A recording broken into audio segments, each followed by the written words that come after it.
Your Excellency, the Deputy Prime Minister of the Kingdom of Bahrain, representing His Majesty the King, Mr. Chairperson of the Shura Council of Bahrain, Mr. Speaker of the Council of Representatives of Bahrain, Mr. Secretary General, Madam representing the General Assembly of the United Nations, Madam Speakers, Mr. Speakers, ladies and gentlemen, dear colleagues. It's an honor to address you all at this inaugural ceremony of 146th IPU Assembly, here in the beautiful Kingdom of Bahrain. May I say that I will speak in name of all of you to say thank you to the National Assembly of Bahrain for its gracious and capable hosting of this assembly in the wonderful surroundings of the recently opened exhibition World Bahrain. Mr. Speaker and Mr. Chairperson, to both of you, I need to say thanks again for your personal commitment on the preparation of this assembly. All the details were oversight. And now we parliamentarians across the world, we have all the conditions to have a very productive and successful assembly. Allow me to extend my gratitude to the former Speaker of the Council of Representatives of Bahrain, Honorable Madame Fazia Zainal, because without her personal invitation and commitment to achieve all the conditions to host one of IPU assemblies, we will not be here. And equally, to our colleague and friend, Jamal. I am not seeing you because of the camera, but Jamal, you spend many sleepless nights to guarantee that everything is on the right place as chairperson of the committee of the organization of this wonderful assembly. Thank you very much for all your efforts and for the staff that work with you. Your Excellency, Mr. Deputy Prime Minister, we are great for your presence, which is very important for us in IPU. And also it represents how is important the multilateralism and the parliamentarian diplomacy to the authorities and to His Majesty the King of Bahrain. Thank you for your presence, Excellency. Dear colleagues, the theme of this assembly is the promotion of peaceful coexistence and inclusive societies and combating all discrimination. And allow me to say that this is the correct place to discuss this issue, as I had the possibility to confer during the Bahrain Dialogue Forum a few months ago, where two great religious leaders, His Holiness Pope Francis, and the Grand Imam of Al-Azhar, His Eminence Dr. Ahmed Al-Tayed, met with the support of His Majesty the King Ahmad bin Isa Al-Khalifa. But unfortunately, there are numerous indicators that peaceful coexistence and inclusion worldwide are in decline, and that intolerance and discrimination are on the rise. According to the Global Peace Index, the rise of violent demonstrations throughout 2022 pointed to increasing polarization, criticism of administrative structures, and decrease of tolerance towards diverging views. Online hate speech continues to sow division and is increasing against minorities. According to the report of United Nations High Commissioner for Human Rights, in addition, trust in government and in media worldwide is decreasing. Religious freedoms are being curtailed, and religious discrimination, racism, xenophobia are rising. We, as parliamentarians, we have an important role and responsibility when it comes to building a peaceful and inclusive society. We must begin this work in our own parliamentary committees. As shown by the huge caseload of the IPU Committee on the Human Rights of Parliamentarians, MPs are facing severe violations of their rights in many countries of our world. Their colleagues, our colleagues, are suffering from other members of parliament and from their constituents. It's a time for all MPs around the world to say we are with you and to show our solidarity with all MPs that are suffering around the world. But, dear friends, more broadly, governments around the world must match their pledge to create tolerant and inclusive societies with concrete actions to guarantee human rights for all. In this context, I wish to recall extremely difficult situations where women are facing in many countries around the world, in particular in Afghanistan. The courage and the strength these women show, standing up against violation of their rights, be it in Afghanistan or in Tigray, for example, is incredible and deserves our full support. But more than that, it deserves a concrete action of the international community with a process of dialogue to find solutions to this violation of human rights.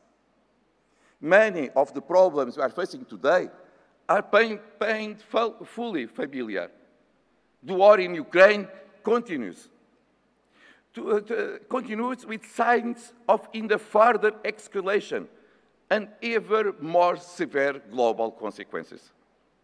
The IPU Task Force on the peaceful resolution of the war in Ukraine has continued its engagement, seeking to promote open and productive discussions.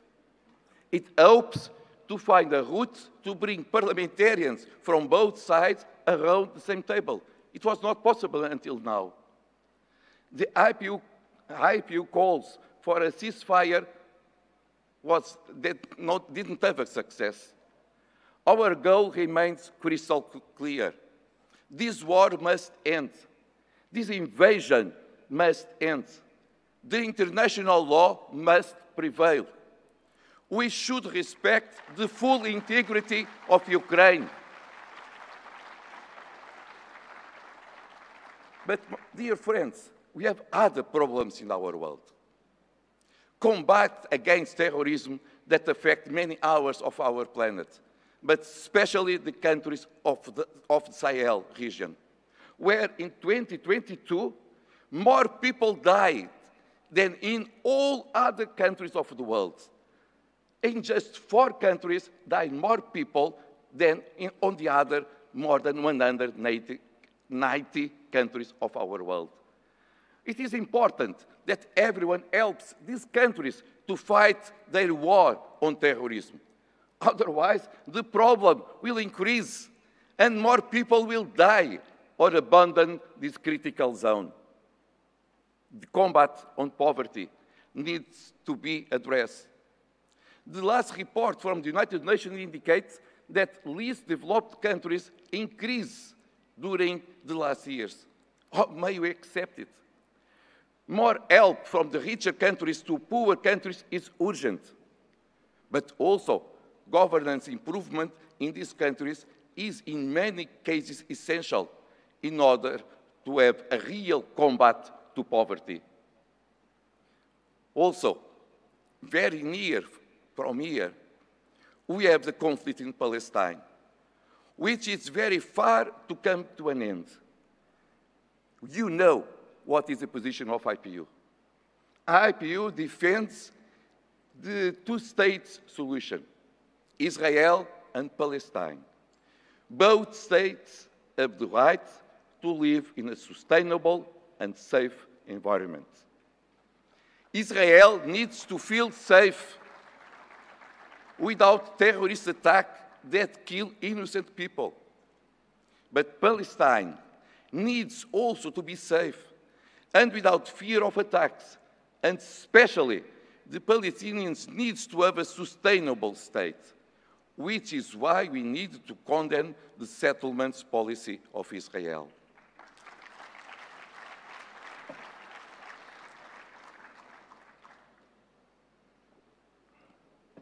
Dear friends, moreover, we must not forget that many other conflicts around the world exist. But MPs do not enter these challenge times empty-handed. Powerful concepts and tools are at their disposal. The application of both the human security and common security approach with foresee action centered on the human development and the protection of people, as well as the use of dialogue to build trust and confidence between people and nations, should help us in this endeavor. In Nusa Dua, dear friends, 1 year ago, we recognized the urgency of the climate crisis as an existential threat to humankind, and knowledge that immediate action must be taken. After tragic floods in Pakistan or in Brazil, hurricanes in the Philippines, Venezuela, Mozambique, just to give some examples, that killed thousands of people. The rise of sea level in the Pacific that is destroying lives in so many countries. Awful and severe drought that it and heat waves that kill thousands in Africa, in Europe. We must act, not just talk. We will be launching here the IPU News Parliaments for the Planet campaign, with the aim of mobilizing all parliaments, MPs and staff to undertake concrete actions to reduce their carbon footprint. And IPU itself will also be taking action. Some of these actions are institutional, but others are related to individual behavior and consumption. We all can, may I say, we all should do more to combat climate change. The 10 actions that accompanied the launch of the IPU climate change campaign outline concrete steps that each one of us can take. I encourage you all to use this document and make a commitment to yourself and your children and grandchildren that this planet will be a better place in which to live. But we also need to be prepared for other dangers. The worst of the COVID-19 pandemic is over, but another health crisis may be around the corner. Technological advances, particularly in terms of vaccines, are reasons for optimism. The recent devastating earthquakes in Syria and Turkey show that we need to renew our focus on disaster risk reduction in every part of the world. In the Horn of Africa, 22 million people are currently experiencing acute food insecurity due to a historical drought that began in late 20s and is expected to continue. Already there, more than 1.7 million people have left their homes in search of food and water. The clock is also ticking on the Sustainable Development Goals. We must not backslide on our commitment to make the world a better place for all by 2030. Great strides have been made over the past 20 years, yes, and we must build on these achievements. But it seems that democracy is under threat also. Limiting the rights of young men and women to express their views and process peaceful pose a major challenge to democracy. Limiting humans' access to or even excluding them for decision-making positions like education or healthcare is also a threat to democracy and to the basic human rights. I will repeat again, what is happening in Afghanistan needs a strong condemnation. When the right of education is refused to women And we know also that MPs are educated. The proliferation of disinformation and fake news is shaping up to be another big issue on our agenda. We need to ensure that our parliaments become ever stronger institutions, more effective, more inclusive, more resilient, more accountable.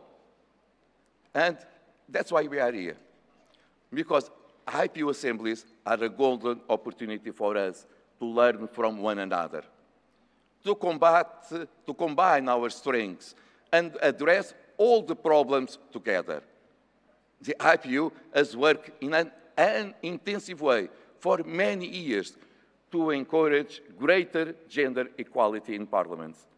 And the Kigali Declaration on Gender Equality and Gender-Sensitive Parliaments adopted at our last assembly was just the last example of this commitment. But sadly, parliamentary elections last year were a mixed bag in terms of improving the gender balance of our parliaments.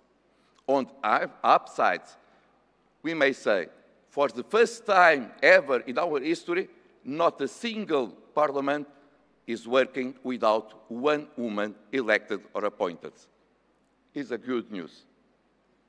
But unfortunately, the parliamentary renewals in 2022 saw a woman elected or appointed to more than 40% of the seats, but the growth was so slow, 0.4, that we need more decades, several decades, to achieve the parity.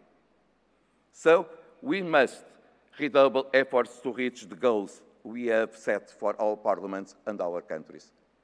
In addition to more women MPs, we need to have more young MPs. We cannot be truly inclusive without including the younger generation. The IPU's I Say Yes to Youth in Parliament campaign continues to go from strength to strength, but more can be done. I encourage all of you here in this wonderful city of Panama to promote this campaign, and so we can help to rejuvenate your own parliament. Dear friends, dear colleagues, we will have a busy year ahead. Let us set the scene for a productive 2023 by getting down to work on the many issues we are facing right away here in Panama. I know that you all came here with this objective: work to build a better world. And we will do it during these days. Thank you so much.